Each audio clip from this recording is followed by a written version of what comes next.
ഇന്ന് തുടങ്ങാനിരുന്ന NEET UG counselling മാറ്റി തിങ്കളാഴ്ച പുതിയ തീയതി തീരുമാനിക്കുമെന്നാണ് സൂചന. വിനിത വിജി വിവരങ്ങൾ ചേരുന്നത്. വിനിത, ആകെ മൊത്തം എന്താണ് ഗുലുമാലായി കിടക്കുന്ന ഒരു മേഖലയായിരിക്കുന്നു. ഒരു കാലത്ത് ഏറ്റവും കൂടുതൽ വിശ്വാസ്യത ഉണ്ട് നമ്മൾ കരുതിയിരുന്ന ഒരു മേഖലയാണ്. എന്നിട്ട് വീണ്ടും വിദ്യാർത്ഥികളുടെ ഭാവി പന്താടും മട്ടിൽ അനിശ്ചിതകാലത്തേക്ക് മാറ്റുകയാണോ കൗൺസിലിംഗ്? വിനിത, തീർച്ചയായും ഹർഷൻ സൂചിപ്പിച്ചതുപോലെ ഈ ഒരു വിഷയവുമായി ബന്ധപ്പെട്ട് വിദ്യാർത്ഥികളുടെ ഒരു ഭാവി തന്നെയാണ് ഈ പറഞ്ഞതുപോലെ ഒരു ആശയക്കുഴപ്പത്തിലായിരിക്കുന്നത്. ആ വാർത്തയിലേക്ക് പോകുമ്പോൾ നീറ്റ് UG കൗൺസിലിംഗ് മാറ്റിവെച്ച് ദേശീയ പരീക്ഷാ ഏജൻസി ഇനി ഒരു അറിയിപ്പ് ഉണ്ടാകുന്നതുവരെ കൗൺസിലിംഗ് ഉണ്ടാകില്ല എന്നാണ് അറിയിച്ചിട്ടുള്ളത്.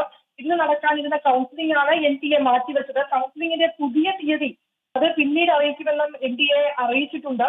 ഒരുപക്ഷെ തിങ്കളാഴ്ച ആകും എന്നാണ് നമുക്ക് മനസ്സിലാക്കാൻ കഴിയുന്നത്. തിങ്കളാഴ്ച പുതിയ തീയതി തീരുമാനിക്കുമെന്ന് തന്നെയാണ് സൂചന. തിങ്കളാഴ്ചയാണ് ഈ കേസ് സുപ്രീം കോടതി പരിഗണിക്കുന്നത്. ഈ നീറ്റ് വിഷയവുമായി ബന്ധപ്പെട്ട് പരീക്ഷ വീണ്ടും നടത്തണമെന്നും അതേസമയം നടത്തണമെന്നും ഒക്കെ ആവശ്യപ്പെട്ടുകൊണ്ട് നിരവധി ഹർജികൾ ഉണ്ടായിരുന്നു.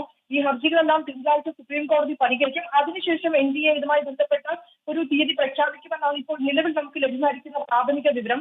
അതേസമയം നീറ്റ് UG കൗൺസിലിംഗ് നീട്ടിയ നടപടിക്കെതിരെ കോൺഗ്രസ് ഇതിനോടകം തന്നെ രംഗത്തെത്തിയിട്ടുണ്ട്. സ്ഥിതി ഓരോ നിമിഷവും വഷളാകുന്നുവെന്നാണ് കോൺഗ്രസ് ഇക്കാര്യത്തിൽ പറയുന്നത്. ലക്ഷക്കണക്കിന് വിദ്യാർത്ഥികളുടെ ഭാവി അനിശ്ചിതത്വത്തിലാണെന്നും വിദ്യാഭ്യാസ മന്ത്രിയുടെ കഴിവില്ല ഈ കാര്യങ്ങളിൽ വ്യക്തമാകുന്നതെന്നും അവർ ഉൾപ്പെടുത്തുകയും ചെയ്യുന്നുണ്ട്. ഓക്കെ, എന്ന് പറഞ്ഞാൽ വിദ്യാഭ്യാസ മന്ത്രിയുടെ കഴിവില്ലായ്മയാണ് എന്ന രാഷ്ട്രീയ വിമർശനം കൂടി കോൺഗ്രസ് ഉന്നയിക്കുകയാണ്.